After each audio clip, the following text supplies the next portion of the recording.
हाँ जी, हाँ जी। हाँ जी, प्रणाम। बोलो श्री प्राणनाथ प्यारे की जय।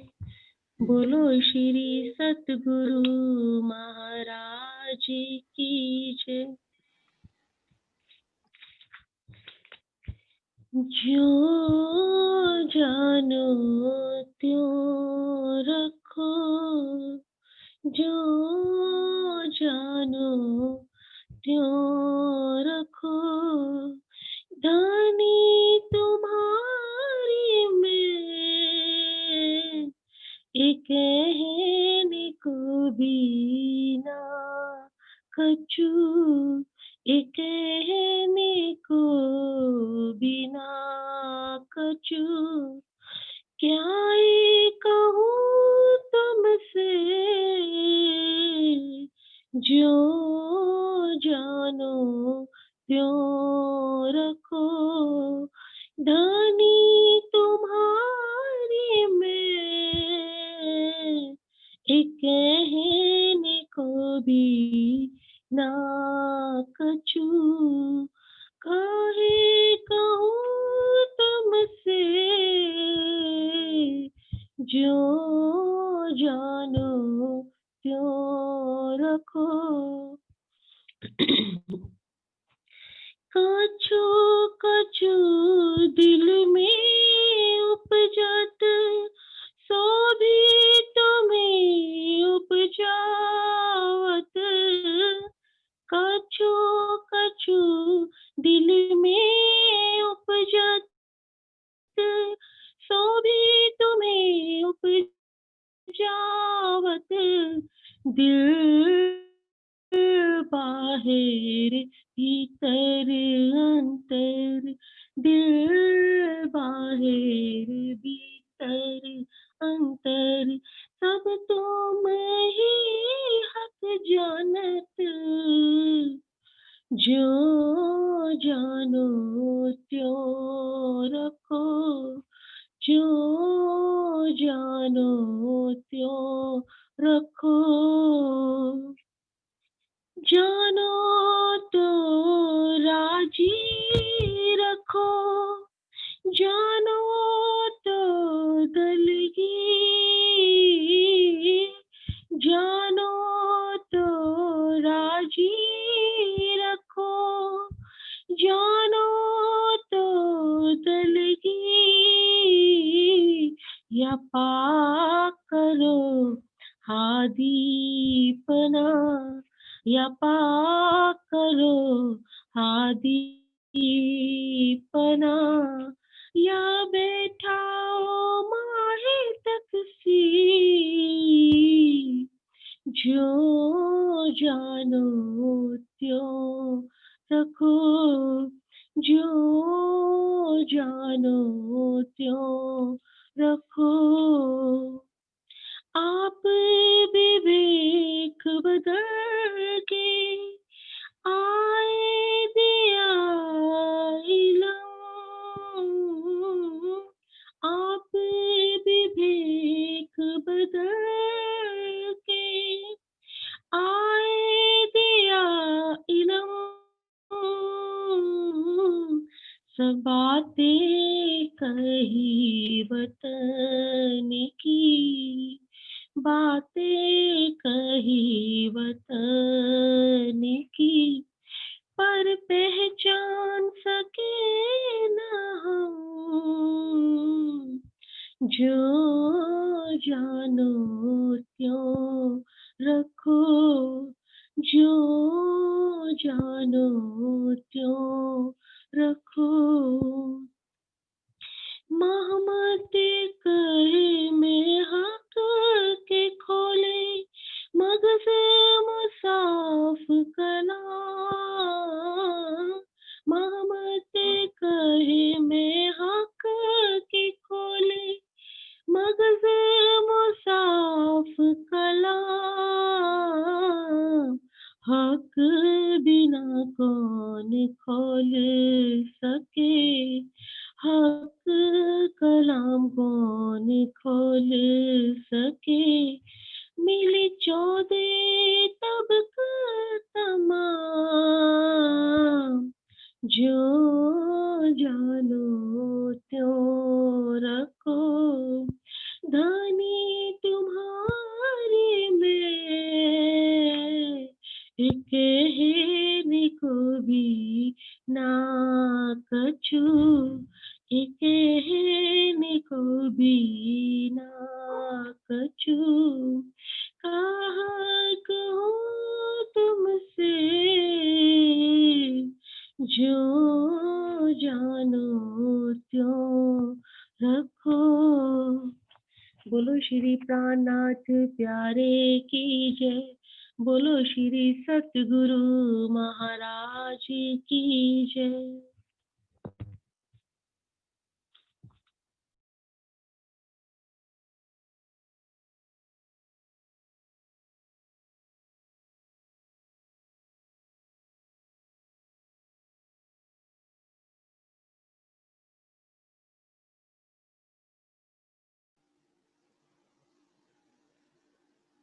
प्रथम लागू दोई चरण को, धनिये न छुड़ाइयो खीन, लाख तली लालेड़िया, मेरे जीव के ही जीवन, इन पाँव तले पड़ी रहूं, धनी नजर खोलो बातून, पलना वालू निरखो नेत्रे, मेरे जीव के ही जीवन, मेरे जीव के ही जीवन। बोलिए श्री प्राणनाथ प्यारे की जय, बोलिए श्री सद्गुरु महाराज की जय। प्रणाम सुंदर जी, प्रणाम जी। रास वाणी का पहला प्रकरण हम सबने पूरा किया था और अभी हम दूसरे प्रकरण पे चलते हैं। पहले प्रकरण में सुंदर साथ जी माया की पहचान कराई गई और उसके प्रश्न उत्तर भी हो गए कि किस तरह से, और सभी को सब कुछ इसमें स्पष्ट हो गया। अभी आगे चलते हैं कि इंद्रावती जी हमें क्या बताना चाह रही हैं। तो माया गई पोताने घेर, हवे आत्म तू जाग्यानी केर, तो मायानो थयो नाश, जो धनिये कीधो प्रकाश। इंद्रावती जी क्या कह रही है माया की पूरी पहचान कराने के बाद कि कैसे उन्होंने उसको जीता। अब क्या कह रही हैं कि माया गई पुताने घेर, अब माया अपने घर वापस चली गई है। हवे आत्म तू जाग्यानी के, हे मेरी आत्मा अब तू जागने का की तरफ कदम बढ़ा, जागने का कार्य शुरू कर। जो मायानो थयो नाश, तो धनिये कीधो प्रकाश। वो कह रहे माया का नाश हुआ भी कैसे, जब राजी ने मेरे हृदय में तारतम वाणी का प्रकाश कर दिया तो माया अपने आप ही नष्ट हो गई। सुंदर साथ जी माया क्या है, कुछ भी नहीं है। जैसे अंधकार देखने में बहुत बड़ा लगता है, लेकिन एक दिया जलाने पे ही अंधकार चला जाता है। अंधकार कहीं जाता नहीं है, दिया उपस्थित हो जाता है और अंधकार अपने आप ही मिट जाता है। तो दिए की अनुपस्थिति को ही अंधकार कहते हैं। अंधकार अपने आप में उसका कोई अस्तित्व है नहीं, लेकिन दिया अनुपस्थित है इसलिए अंधकार है। जैसे ही दिया उपस्थित हो जाता है तो अंधकार का अस्तित्व न था न है न कभी होगा। बिल्कुल ऐसे ही माया का भी अस्तित्व न था न है न कभी होगा, लेकिन ज्ञान की अनुपस्थिति में, जागने की अनुपस्थिति में, परमात्मा की अनुपस्थिति में माया विकराल रूप में दिखाई देती है। जैसे ही माया की राजी महाराज की उपस्थिति हो जाती है हमारे दिल में, तो माया खत्म हो जाती है। अभी सुंदर साथ प्रकरण के बाद इस तरह का प्रश्न जरूर करेंगे कि लेकिन हमें दिखाई क्यों नहीं देता कि माया खत्म हो गई है हमारे हृदय में। तो सुंदर साथ जी राज्य भी कौन सा हमारे हृदय में हर पल हर घड़ी टिके रहते हैं। ये माया के ब्रह्मांड में है तो क्या रहता है कि हम जब प्रयास करते हैं, जीव हमारा प्रयास करता है, और जब प्रयास करता है तो धीरे धीरे राज्य के जैसे जैसे उनके अंग आते चले जाते हैं। राज्य के 14 अंग है वाणी के, जैसे जैसे ये अंग आते चले जाते हैं वैसे माया के 14 अंग अपना अपना हथियार गिराते चले जाते हैं। मेरा तो ऐसा मानना है कि जब चितवनी करते हैं या जब राज्य के ध्यान में बैठते हैं या कोई क्लास अटेंड करते हैं, उस समय देखिए राज्य उपस्थित होते हैं तो माया नहीं होती है।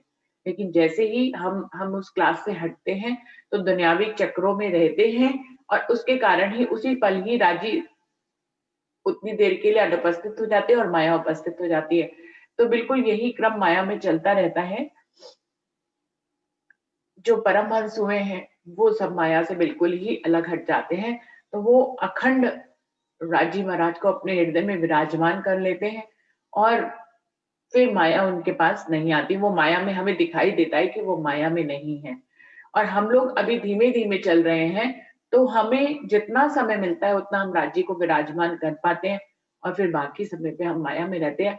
राज्य विराजमान उस पल नहीं हो पाते, राज्य हमारे दिल में बसे हैं लेकिन उस पल हम माया की बातों में हो जाते हैं या घर के काम ही कर रहे हैं या ऑफिस के ही काम कर रहे हैं, तो उस समय जो है ये माया रूप ही हम होते हैं और वैसे ही हमें निर्णय लेने पड़ते हैं अपने दिल और दिमाग से। तो क्या कह रहे हैं इंद्रावती जी यहाँ पे कि तो मायानो थयो नाश, जो धनिये कीधो प्रकाश, राजीव महाराज का प्रकाश आ गया इसलिए माया का नाश हो गया। फिर भी ये ज्ञान हमारे हृदय में उपस्थित रहता है। जब हम माया में भी रहते हैं सुंदर साथ जी, तब भी ये माया का राजी महाराज का तारतम वाणी का ज्ञान हमारे अंदर उपस्थित होता है, तो भी हमारे फैसलों में वो बहुत बड़ा जो है भाग निभाता है। इसीलिए हम माया में रहकर भी वो उचित निर्णय कर पाते हैं, जो कि एक अज्ञानी व्यक्ति करता है, उससे श्रेष्ठतम होते हैं। और इसमें कोई दो राय नहीं है कि जो ब्रह्मवाणी को जानते हैं, वो दुनिया में कहीं पे भी चले जाएँ, वो अगर मुख से बोलते हैं कोई भी बात, तो वो बिल्कुल अलग दिखाई देते हैं, उनका ज्ञान बिल्कुल अलग से दिखाई देता है। ऐसा तो आप कई बार जीवन में अनुभव करते होंगे कि उनकी बोली-चाली, उठना-बैठना अलग होता है, वो दूसरों से मायाविक जीवों से बिल्कुल अलग दिखाई देते हैं, उनकी गरिमा, उनका आभा मंडल बिल्कुल अलग होता है। केम जानिए, बिल्कुल वही बात आगे प्रश्न कह रहे हैं कि केम जानिए माया गई, अंतर ज्योत ते प्रगट थई, हवे आत्म करे काई बल तो वाणी गाँव न चल। वो कह रहे हैं कैसे जाने कि माया चली गई। इंद्रावती अपने लिए ये नहीं कह रही, हमारे लिए कह रही है कि आप अपने हृदय में कैसे जानेंगे कि माया आपके अंदर से चली गई। अंतर ज्योत ते प्रगट भई। जब आपके हृदय में आत्म वाणी का प्रकाश हो जाता है, तो समझिए कि माया चली गई। इसीलिए चर्चा कीजिए दिन दिन ने रात और बैठक ना कीजिए बंद जैसी चौपाइयाँ, इसीलिए राज्य महाराज ने कही है। हम हजारों बार भी स्वरूप साहब को पढ़ लें, शायद पढ़ भी लिया हो, अब तक इतने वर्ष से पढ़ रहे हैं, तो पढ़ ही लिया होगा, पूरा बार-बार पढ़ लिया, लेकिन क्या पढ़ने की ज़रूरत अभी नहीं है? अभी हमें फिर ज़रूरत है। वाणी का मंथन बार-बार करना होता है, ये कोई एक बार नहीं है। जैसे कि चरचनी है, नक्शों को आप एक बार सीख लीजिए, मोटे तौर से, फिर उसके बाद महीनताई से सीख लीजिए, फिर उसके बाद आप उसकी चितवन कर लीजिए, तो आपके दिल में स्थिर खड़े हो जाते हैं। तो कई बार ऐसा होता है कि उसमें भी बार-बार चितवन ही करके जाना पड़ता है, तभी वो खड़े रह पाते हैं, वरना बिल्कुल ऐसे ही वाणी को बार-बार पढ़ना पड़ता है, बार-बार वाणी में मंथन करना पड़ता है। तो ये क्लास जो शुरू करी है, पूरी हो भी जाए, फिर से आपको वही-वही वाणी, नास की वाणी फिर आपको पढ़नी पड़ेगी, खटरुति फिर से पढ़नी पड़ेगी, प्रकाश फिर से पढ़नी पड़ेगी और श्रृंगार बार-बार आपको पढ़ना पड़ेगा और राज्य को कराना पड़ेगा, अपने हृदय में बिठाना पड़ेगा। ये अनुक्रम है, ये प्रयास है जो हमें बार-बार करना पड़ता है। तो वही कह रहे हैं कि अंतर ज्योत ते प्रगट हुई, हृदय में वाणी का प्रकाश आ गया, तो आप जानिए कि आपके अंदर से माया चली गई। ये सभी सुंदर साथ अपने हृदय में इसका विवेचना कर सकते हैं कि कितनी माया वाणी का विस्तार है और कितनी माया शेष है। हमें आत्म करें काय बल तो वाणी गाँव नैचर। इंद्रावती कह रही है अब मेरी आत्म बल कर रही है क्योंकि तारतम वाणी का प्रकाश आ गया है, तो अब माया बल कर रही है, तो मैं अखंड की वाणी गाकर, बताकर अपने सुंदर साथ को जगाने का प्रयास कर रही हूँ।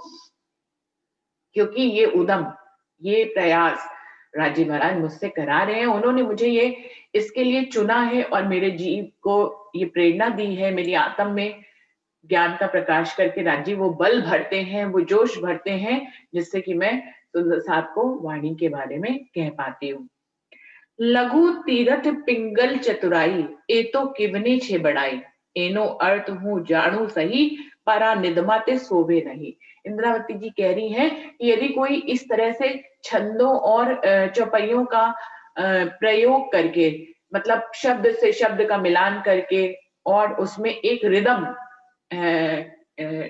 को एक लय का प्रयोग करके जो भी कविताएं लिखी जाती हैं उसमें जो वाणी करता होता है उसकी चतुराई शामिल होती है।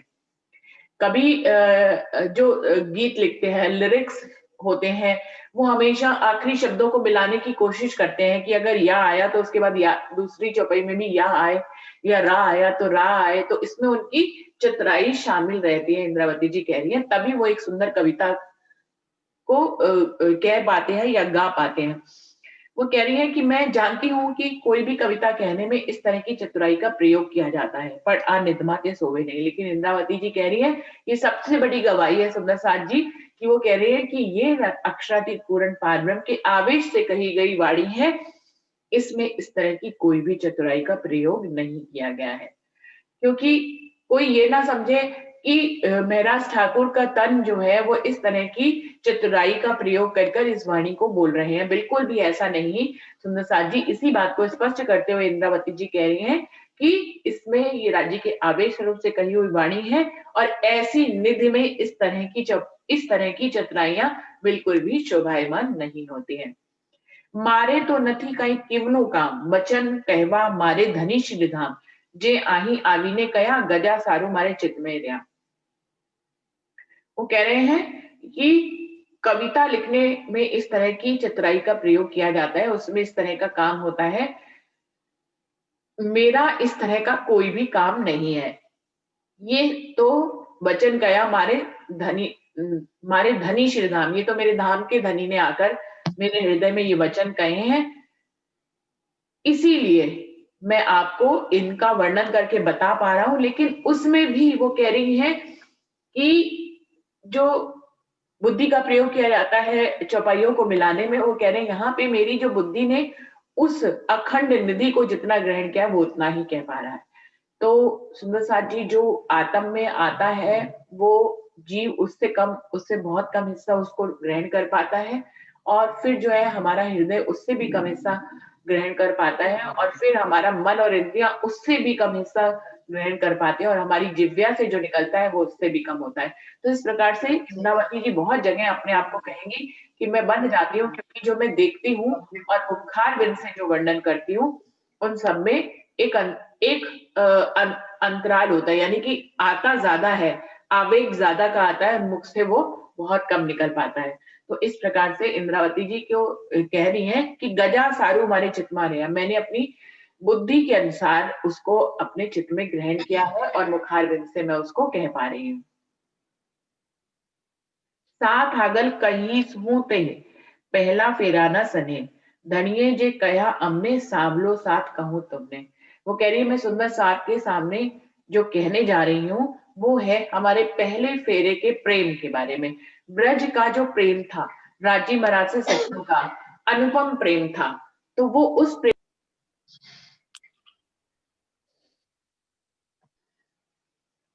क्या कह रहे हैं कि मैं अब ब्रज के प्रेम के बारे में आपको बताने जा रही हूँ।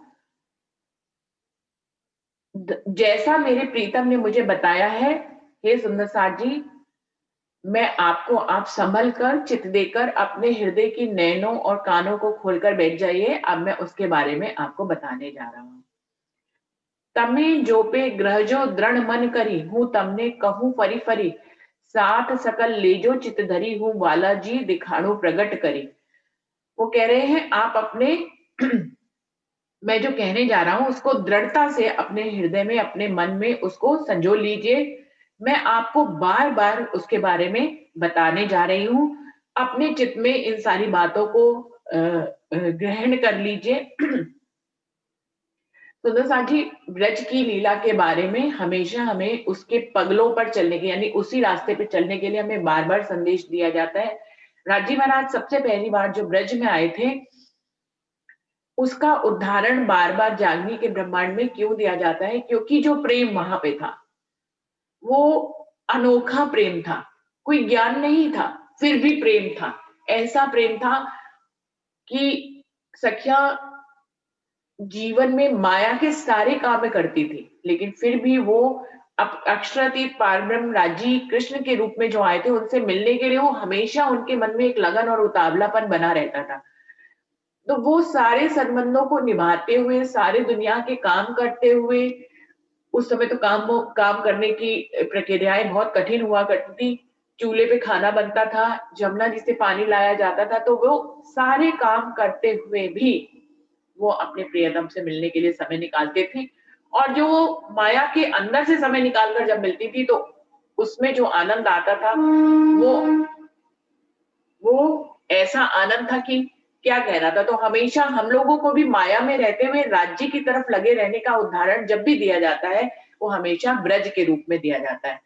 तो वो क्या कह रही हैं कि अपने चित्त में अच्छी तरह से ये बातें संजो लीजिए। हूँ वालोजी दिखाड़ू प्रगट करी। कितनी बड़ी बात कही है कि मैं आपको अक्षरातीत पूर्ण पारब्रह्म अपने धाम धनी अपने वाला जी को प्रकट करके दिखा दूंगी, दिखा रही हूँ। अब आप उसको अपने हृदय में संजो लीजिए। तो प्रकट करके कैसे दिखा रही हैं सुंदर साथ जी? इंद्रावती जब भी कोई वर्णन करता है, तो अगर आपकी लगन पक्की हो और आपके दिल में उसकी आप पहले से उसके पात्र हों और आपकी पात्रता आपके हृदय में अगर बनी हुई है, तो जब कोई वर्णन करता है तो बिल्कुल ऐसे साक्षात से सब कुछ दिखाई देने लगता है। आप वहीं पे ही पहुँच जाते हैं जहाँ जहाँ का वर्णन हो रहा होता है या जिस उस स्वरूप से का दर्शन आप कर लेते हैं जिसका वर्णन हो रहा होता है। तो इसलिए वर्णनकर्ता में भी पात्रता होनी चाहिए और सुनने वाले में भी उतनी गहरी पात्रता होनी चाहिए, तो किसी से भी आप कुछ भी ग्रहण कर सकते हैं, किसी से भी आप जो है वो दर्शनों को उपलब्ध हो सकते हैं कि वो बहुत सुंदर वर्णन कर रहा है। कभी-कभी ऐसा देखा जा सकता है सुंदर साथ जी, बहुत ज्ञानी लोग होते हैं, वो ज्ञान में इतनी शुष्कता में चले जाते हैं कि वो राज्य के स्वरूप का वर्णन करते हैं, लेकिन सुंदर साथ उनसे लिंक अप नहीं हो पाते हैं। कभी-कभी कोई बहुत ही कम ज्ञानी व्यक्ति भी यदि राज्य के स्वरूप का प्रेम से वर्णन करता है, तो उससे हमारा लिंक जुड़ जाता है और हमें हमें हमें साक्षात स्वरूप का अनुभव होने लग जाता है। तो ये सुंदर साथ जी वर्णनकर्ता के ऊपर भी के अंदर भी पात्रता होनी चाहिए और जिस देने वाला है उसके अंदर भी पात्रता होनी चाहिए। तो इंद्रावती जी वही कह रही हैं, वो तो पूरी तरह से पात्र हैं, लेकिन हम सब अगर पात्र होंगे, तो उनके बताए वर्णन से हम जो है साक्षात अनुभव कर सकते हैं और ये सारा प्रयास जो है इस कुल्यन स्वरूप साहब में सागर और सिंगार में पूर्णता किया गया है और 25 पक्षों से सानिध्यता बनाने के लिए परिक्रमा ग्रंथ में इन सब का प्रयास इंद्रावती जी ने किया है और राजे महाराज ने ये निधि सागर सिंगार और परिक्रमा के रूप में हमें दी है इंद्रावती जी के मुखारविंद को इस्तेमाल करके कि कोई भी उसको पढ़े तो उसको साक्षात अनुभव हो सकता है। तो सुंदर साथ जी ये बहुत बड़ी बात है। ये कुलजम स्वरूप साहब जो हमें दिया गया है, सिर्फ ज्ञान लेने के लिए नहीं दिया गया। राज्य सिर्फ राज्य से जुड़ने के लिए नहीं, उनकी जान पहचान के लिए नहीं है। ये उन तक उनका दर्शन करने के लिए भी ये एक बहुत बड़ा माध्यम है।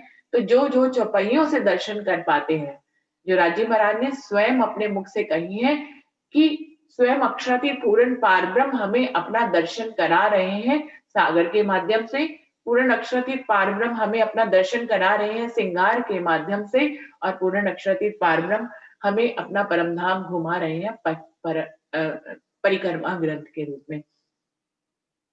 तो पात्रता इतनी गहरी लानी होती है कि साक्षात का अनुभव करें। तो यहाँ पर वो कह रही हैं हूँ वाला जिनो दिखाणु प्रकट करी कि मैं आपको अब अक्षरातीत पूर्ण पारब्रह्म को प्रकट करके दिखा दूंगी। बहुत बड़ा दावा लिया इंद्रावती ने। श्री देवचंद जी ने लागू पाए जेम आ दुस्तर जो पे उलखाए दई प्रदक्षिणा करू प्रणाम जेम पहुंचे मारा मननी हम। क्या कह रही है? सदगुरु पे धनी देवचंद जी थे उनके हमेशा से, तो सदगुरु को नमन तो हम सभी करते हैं। ऐसे इंद्रावती जी कह रही हैं कि मैं धनी देवचंद जी के चरणों में प्रणाम करती हूँ, जो मेरे सदगुरु हैं, जो मेरी श्यामा महारानी है, जो मेरे अर्श की सुभान है, उनके चरणों में मैं प्रणाम करती हूँ और उनकी परिक्रमा करती हूँ, जिससे कि मेरा ये फेरा जे मादुस्तर जो पे अलखाए, जिन्होंने मुझे इस कठिन माया की पहचान कराई और मेरी सारी मन की इच्छाओं को उन्होंने पूरा किया। जो जो मैंने चाहा वो सब मुझे धनी देवचंद जी की मेहर से मिला। मेरी श्यामा महारानी की मेहर से मुझे वो सब मिला। जेटली सनंद कही छे तमे ते दृढ़ करी सर्वे जोइए अमे, लीला तमे ग्रही अपार, लीला तमे कही अपार, ते तणो नव लादे पड़। इन धनी देवचंद जी के लिए कह रहे हैं कि जिस प्रकार से आपने वो सब कुछ हमें बताया, हमें समझाया, वो सब कुछ हमने अपने हृदय में दृढ़ करके संजो कर रखा है।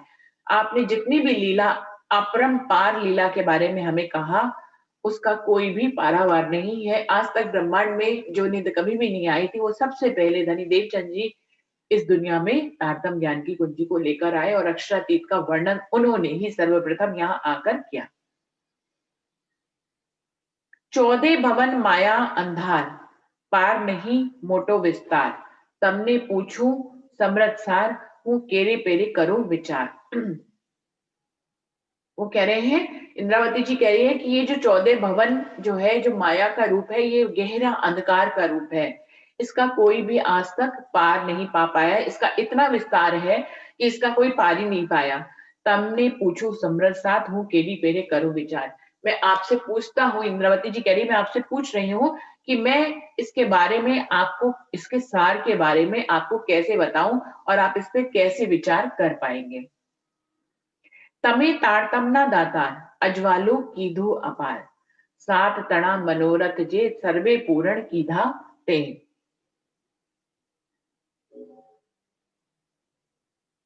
ये जो तारतम देने वाले धनी देवचंद जी हैं, जो तारतम के सार को यहाँ पर लेके आए, जिन्होंने यहाँ पर आकर पूर्ण उजाला कर दिया, अजवालो कीधो अपार, पूर्ण रूपेण उन्होंने तारतम ज्ञान का उजाला यहाँ पर किया और उन्होंने सुंदर साथ के इच्छाओं को भी अपनी शक्ति से पूरा किया। जैसे सुंदर साथ जो है ब्रज देखना वो ब्रज देखना चाहते, ब्रज सॉरी, जैसे सुंदर साथ परम धाम की यमुना जी देखना चाहते थे, सुंदर साथ जो है राज्य के दर्शन करना चाहते थे। तो धनी देवचंद जी के अंदर इतनी राज्य ने शक्तियां डाली थी, आड़िका लीला चाहे वो होती थी, लेकिन इतनी शक्तियां डाली थी कि राज्य महाराज धनी देवचंद जी इसको पूर्ण रूपेण जो है सुंदर साथ की इच्छाओं को पूरा करते थे। बल्कि क्या कहना चाहिए कि स्वयं राज्य धनी देवचंद जी के रूप में सारी इच्छाओं को पूरा करते थे। कभी उनसे कोई सोने की कड़छी मांगता था, कोई जो है पतीली मांगता था, तो राज्य महाराज जो है वो उन सबको ला के देते थे। और सुंदर साथ भी उन भावों में आके कभी उनको मीठी खीर खिलाना चाहते थे या जिस तरह के भी व्यंजन खिलाना चाहते थे, तो राज्य उनको ग्रहण करते थे। तो वो आड़िका लीला थी। पहले दिन वो आकर्षण के लिए की गई थी सुंदर साथ जी, वो इसलिए की गई थी क्योंकि ज्ञान तो बाद में आया, लेकिन उस समय तारतम और आड़िका लीला धनी देवचंद जी के रूप में हुई। वो सुंदर साथ क्योंकि पूरा माया में डूबा हुआ था, कहीं पे भी अक्षरातीत पूर्ण पारब्रह्म की पहचान के कोई शब्द नहीं थे, तो इसलिए उस समय आड़िका लीला करके सुंदर साथ को आकर्षित किया गया, उनकी इच्छाओं को पूर्ण रूपेण पूरा किया गया और जिससे कि वो जो है परम धाम की तारतम वाणी से आगे जाकर जुड़े और धनी देवचंद जी के स्वरूप से वो सब जुड़े। तो वो सब धनी देवचंद जी के स्वरूप से जुड़े, उनसे तारतम लिया और परम धाम के जितना भी वर्णन धनी देवचंद जी किया करते, तो उन सबको उन्होंने हृदय में ग्रहण किया। इंद्रावती जी भी उनमें एक थी और वो उन सबको ग्रहण की।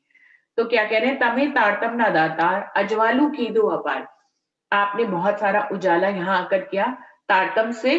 सात तड़ा मनोरथ जे सर्वे पूर्ण की दते। सुंदर साथ के दिल में जितनी भी इच्छाएं थी, उन सब को आपने पूरा किया। तारतम तड़े अजवास पूर्ण मनोरथ कीदा साथ, तम तड़े चरण पसाए जे उत्कंठा मनमा थाए। तारतम के उजाले में सभी की इच्छाएं पूरी हुई। तम तड़े चरण पसाए, क्यों ये सारी इच्छाएं पूरी हुई? क्योंकि तम तड़े चरण पसाए, क्योंकि आपके हृदय में राज्य ने अपने चरण कमलों का पसारा किया हुआ है। यानी कि आपके हृदय में राज्य अर्श कर बैठे हैं, अपनी सारी निधियों को लेकर आए। तो उन्होंने जब व्यक्ति जब किसी जीव को इतनी सामर्थ्य दे दी जाती है तो वो सभी की मन में जितनी भी इच्छाएं होती हैं उन सबको वो पूरा करने की सामर्थ्य रखते हैं। हमारे जो परमहंस है वो हम हमारे बच्चों को या हमको जो आशीर्वाद देते हैं वो पूरे क्यों हो जाते हैं सुंदर साथ जी? वो पूरे इसलिए हो जाते हैं क्योंकि उनके हृदय में राजी महाराज विराजमान होते हैं और वो जिसके लिए जो भी शुभ कामना करते हैं उसको राजी अपने बल से पूरा कर देते हैं।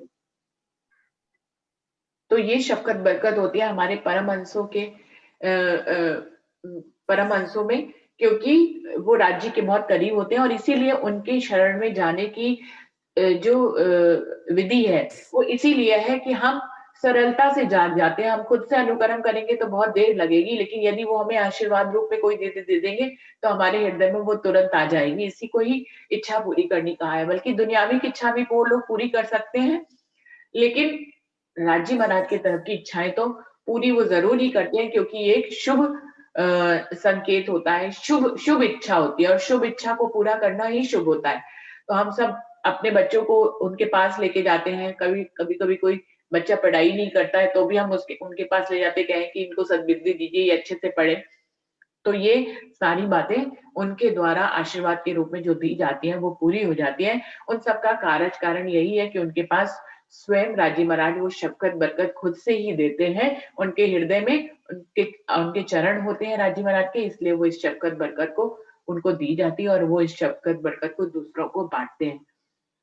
तो इस तरह से यहाँ पर भी वो यही कह रहे हैं कि तब तणे चरण पसाए ते उत्कंठा मनमा थाए। जो भी मन में इच्छा उत्पन्न होती है, वो पूरी हो ज धनी देवचंद जी के सामने सभी सुंदर साथ की पूरी हुई क्योंकि राज्य महाराज ने उनके हृदय में विराजमान राज्य थे पूर्ण स्वरूप के द्वारा। जेतली मनमा उपजे बात ते सहु आत्म पूरे साख मन जीव ने पूछे जे त्यारे जीव सहु भाजे संदेह। वो कह रहे हैं हमारे मन में यदि कोई बात उत्पन्न होती है, तो उसकी साक्षी हमेशा हमारी आत्म देती है। मन जीव ने पूछे जे त्यारे जीव सहु भाजे संदेह। तो जितनी भी जो ये बातें होती हैं, चाहे राज्य की तरफ की जो भी बातें जो हम अपने वाणी मंथन में अगली क्लास में करते हैं, वो हमारे मन में जो इच्छा उत्पन्न होती है, वो देखा जाए तो राज्य ही उपजाते हैं और उसकी साक्षी हमारी आत्म देती है। फिर हमारा मन जो है वो जीव से पूछता है कि या क्या ये सब कुछ सही है? और फिर जीव जो है, जो उसको तारतम्य वाणी का प्रकाश मिला होता है, उसके माध्यम से वो सारे संदेह मिटते हैं धीरे-धीरे से हर किसी के। तो इंद्रावती जी यहाँ पे यही बात कह रही हैं कि किस प्रकार से तारतम्य वाणी का उजाला होता है हमारे हृदय में, हमारी आत्म गवाही देती है और फिर हमारा जीव भी उस ज्ञान को ग्रहण करके हमारे अंदर के सभी तरह के संदेहों को मुक्त करता है, खत्म करता है। ये तारतम्य वाणी का प्रकाश ही होता है। एनित बीजे कोड़े ना अपाए, धनी बिना कहने सामू ना जोबाए, एणे अजवाले थए सू थाए आप ओरामा धनी ओल खाए। वो कह रहे हैं ये निधि जो मैं कहने जा रही हूँ, इंद्रावती जी कह रही है या जो ये मैं ज्ञान का वर्णन कर रही हूँ, ये ब्रह्म सृष्टियों के अलावा किसी के लिए भी नहीं कर रही हूँ। मतलब ये जो गहरी बातें हैं, खिलवत खाने की बातें हैं, अक्षरति पूर्ण पार्वण की पहचान तो पूरे ब्रह्मांड को दी जाएगी, तभी वो जो है 8 प्रकार के भिस्तों में अखंड होंगे। लेकिन खिलवत खाने की बातें जो है, वो सिर्फ अपनी निस्बतियों के लिए ही राज्य महाराज यहाँ पर लेकर आए हैं। और जो धनी की अंगनाएँ होंगी, उसके अलावा कोई उनको ग्रहण भी नहीं कर पाएगा। वो अगर आपकी बैठक में बैठ भी जाएँगे, तो वो सुन नहीं पाएँगे, उनके हृदय में नहीं चढ़ पाएँगे। तो वही बात है कि एणे अजवाले थए सू थाए, वो कह रहे इस अजवाले से इस ये जो उजाला हुआ है, इससे क्या हुआ है? आ पहरामा धनी ओल खाए कि इससे पूर्ण धनी की पूर्ण प्रकाश फैल गया है, पूर्ण उजाला हो गया है, पूर्ण सूरज उग गया है और उनकी पहचान ज़ाहिर हो गई है। उनके खिलवत खाने की पहचान जो उनका संबंध है, सखियों को पता लग गया है। एणे अजवाले थए सू थाए आ पहरामा धनी ओल खाए कि ऐसे सूरज उग गया है, धनी की पहचान का सूरज उग गया है, इस अजवाले से, इस प्रकाश से सब तरफ संदेह सारे खत्म हो गए हैं और अक्षरातीत पूर्ण पारब्रह्म जाहिर हो गए हैं। आप तणी पर खबर पड़े, घर पर आतम हृदय चढ़े, ए अजवालू ज्यारे थयू त्यारे बलि पाछू सू रही। उसी प्रकाश का वर्णन कर रहे हैं कि इस प्रकाश से क्या हो रहा है।